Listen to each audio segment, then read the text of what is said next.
Philip was one of the 12 apostles personally chosen by Jesus Christ. Although the Bible doesn't give an extensive biography of Philip compared to some of the other apostles, the portions that do mention him shed light on his character, his faith, and his willingness to share what he learned about the Messiah. Jehovah's Witnesses rely primarily on the scriptures to form their view of Philip, focusing on how his recorded actions and words fit into the overall ministry of Jesus. Let's take a detailed look at what the Bible and JW.org aligned references say about Philip, the apostle.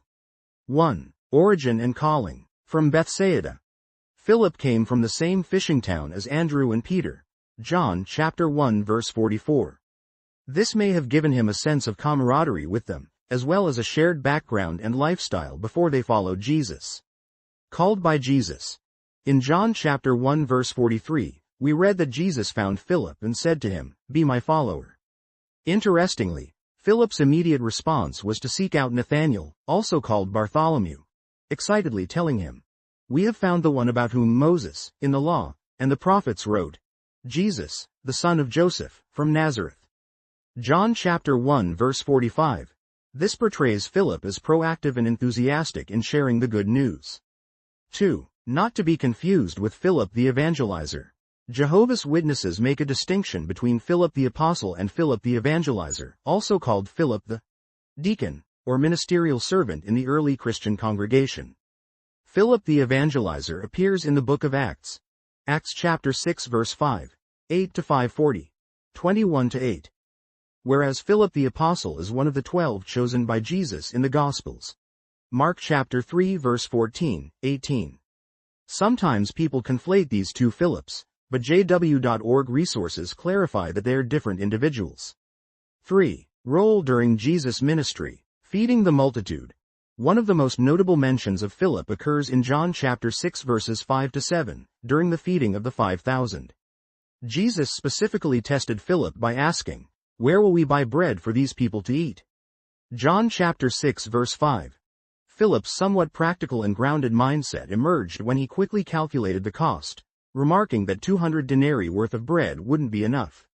From a Jehovah's Witness point of view, this conversation demonstrates Jesus gently training his apostles. Rather than focusing on the financial challenge, Philip was to learn to rely on Jehovah's power working through Jesus. Interacting with Greeks.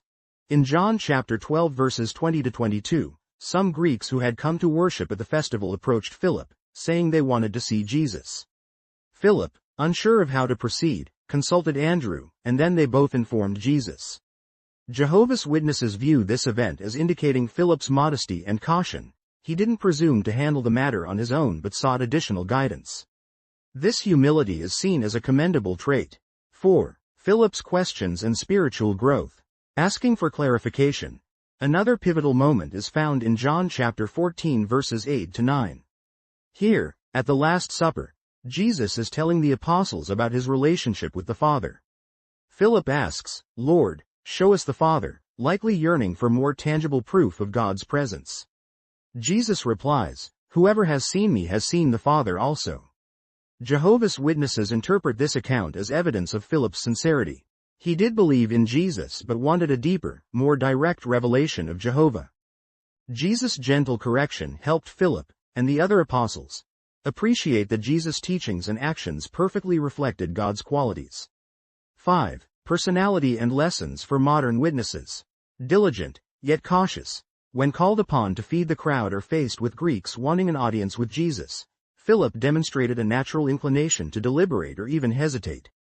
Jehovah's Witnesses, on their official website, jw.org, and in their publications, often use these narratives to illustrate that Jesus patiently coached his disciples.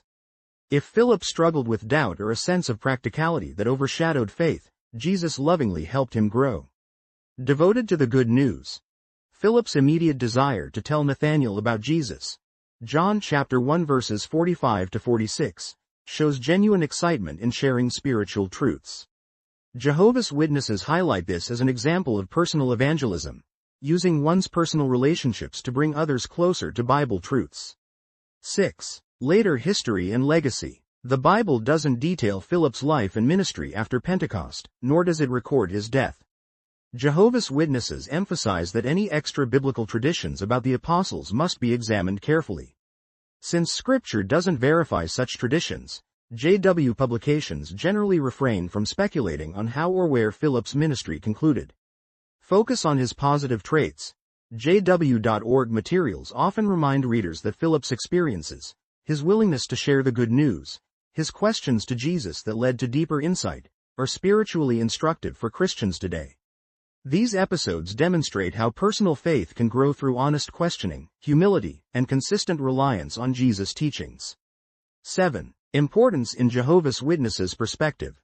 Jehovah's Witnesses hold Philip in esteem as one of the faithful men chosen by Jesus to lay the groundwork for the Christian congregation. Although fewer verses mention him compared to apostles like Peter or John, Philip's recorded actions and words still provide meaningful lessons about faith, humility, and the benefit of letting Jesus' instruction shape one's thinking. Please share and like and please subscribe.